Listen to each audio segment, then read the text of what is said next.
Hello, William Moore here from the Akala Project, where we look at pre-colonial African thought through Igbo cosmology, linguistics, and of course my favorite, fiction. Today I'm going to be talking about the notion of translation and interpretation. A lot of the times, with this new AI age that is booming, there is this whole thing of, we're going to find these African languages and preserve the text and preserve the language, so it doesn't go extinct, which obviously I understand as a sentiment. But a lot of the time, because there is not a good understanding of the linguistic and cosmological meanings behind these words. Even though we have a quote-unquote translation, we don't exactly have an interpretation, because you can say, this is what this means in English, and you would sort of be correct, but it's not really what it means in the language that it's coming from. What do I mean? I'll give you a simple example.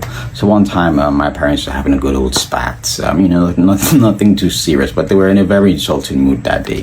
And so my mother, who speaks Igbo as her first language, said to my father, Anyon is ajananya, which translates to, the ground would throw sand in your eye.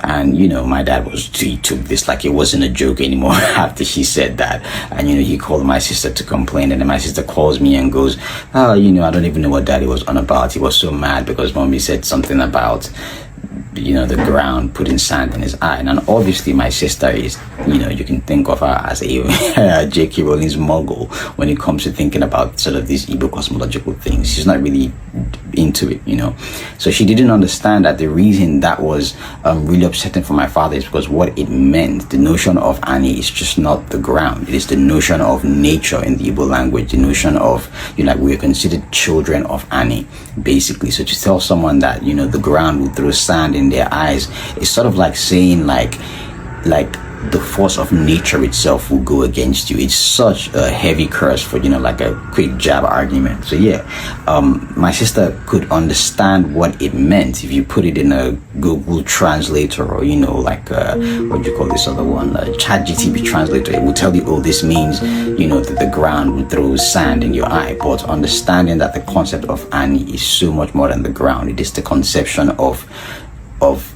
nature, basically, the deity. And in fact, when is always a woman who sometimes has like 4 breasts, and from these breasts you can see even like people and animals drinking out of it. So it's this notion of like the great mother. So it's literally like saying the great mother, like saying, the great mother will deal with you. But I hope this is sort of helpful to show you the difference between translation and interpretation. The Akala Project, please support, like, and follow. Thank you.